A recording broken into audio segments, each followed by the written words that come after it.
रावण का नाम सुनते ही हम में से अधिकतर लोगों के मन में एक क्रूर राजा, अहंकारी व्यक्ति, एक असुर और सबको तुच्छ समझने वाला एक घमंडी व्यक्ति की छवि उभरती है। लेकिन हम में से बहुत ही कम लोग हैं जो यह जानते हैं कि रावण सर्वशक्तिशाली एक कुशल राजा, अत्यंत बुद्धिजीवी और अपने परिवार की रक्षा के लिए किसी भी हद तक जा सकने वाला भगवान शिव का एक असीम भक्त था।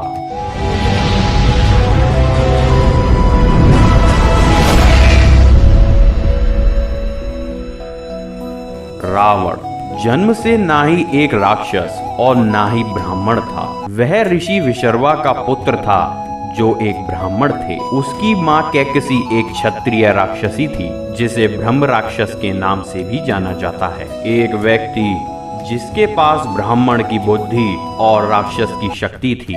उसका पुष्पक विमान बहुत ही प्रसिद्ध था जिसका प्रयोग भगवान राम ने सीता जी को बचाने के बाद वापस लौटने के समय किया था। लेकिन लोग ये नहीं जानते कि रावण के पास और भी हवाई जहाज और उनके उतरने के बहुत सारे हवाई अड्डे भी थे। आज भी श्रीलंका में ऐसे हवाई अड्डे हैं जिनको कहा जाता है कि रावण ने उन्हें इस्तेमाल किया था, जैसे मयांगना में वीरांगन तोता, हॉटन प्लेन्स पर थोतुपुला कैंडा, कुरुनेगाला में वरियर पोला और मयंगना में कुरूल पोथा।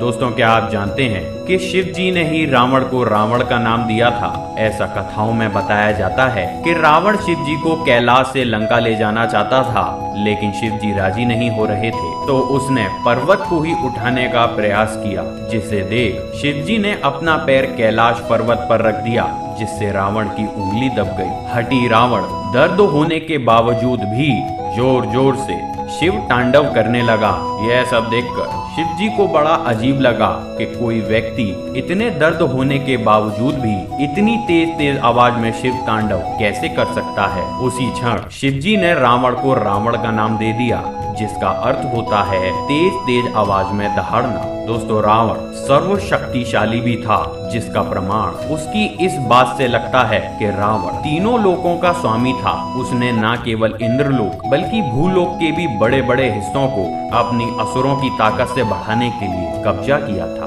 रावण अपने समय का सबसे विद्वान व्यक्ति माना जाता है और रामायण में भी बताया गया है कि जब रावण मृत्यु शैया पर लेटा हुआ था, तब राम जी ने लक्ष्मण को उसके पास बैठने को कहा था, ताकि वह मरने से पहले लक्ष्मण को राजपाट चलाने और नियंत्रण करने की गुरु शिक्षा दे सके। ऐसा माना जाता है कि रावण इतना शक्तिशाली था कि उसने नवग्रहों को अपने अधिकार में ले लिया था। कथाओं में बताया जाता है कि जब उसके पुत्र मेघनाद का जन्म हुआ था, तब रावण ने ग्रहों को 11वें स्थान पर रहने के लिए कहा था, ताकि उसके पुत्र को अमरता मिल सके। लेकिन शनिदेव ने ऐसा करने के लिए मना कर दिया और वह 12वें स्थान पर जाकर विराजित हो गए। रावण इससे इतना नाराज हुआ कि उसने शनिदेव पर आक्रमण कर दिया। सिर्फ आक्रमण ही नहीं, बल्कि उसने कुछ समय के लिए शनि देव को भी बंदी बना लिया था। रावण के बहुत से नाम थे, लेकिन दशानन उसका सबसे लोकप्रिय नाम था। रावण एक आदर्श भाई और एक आदर्श पति भी था।